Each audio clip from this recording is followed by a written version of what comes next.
yitte bu dikkul yar du mën a dikk.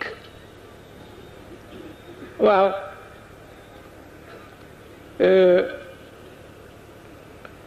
yonent bi bu jógee ci jihaad ba ñi dee ñi ñu jam leen mu ñëw ak coonoom ñu di ko dogale mu ne randu leen maa ngi jóge ci jihaad ju ndaw ja maa ngi jëm si ci jihaad ju mag ji te mooy biir kër gi.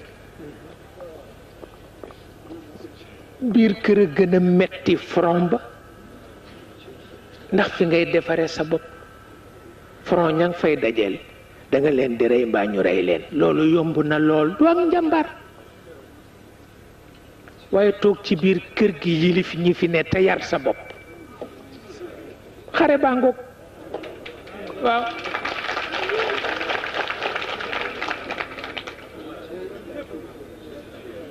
waaw wata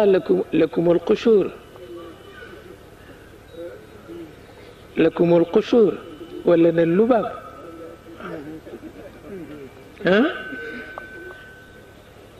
lakumul qushur wala na lubaab yitte baax na de boo yemee ci ak defe ni sotti na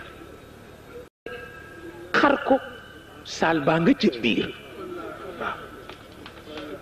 waaw boo yemee ci ak defe ni sottal nga juum nga xar ko saal baa nga ci biir. waaw boo àggul ca saal ba kenn du lekk ak waaw saal la ñoo lekk. waaw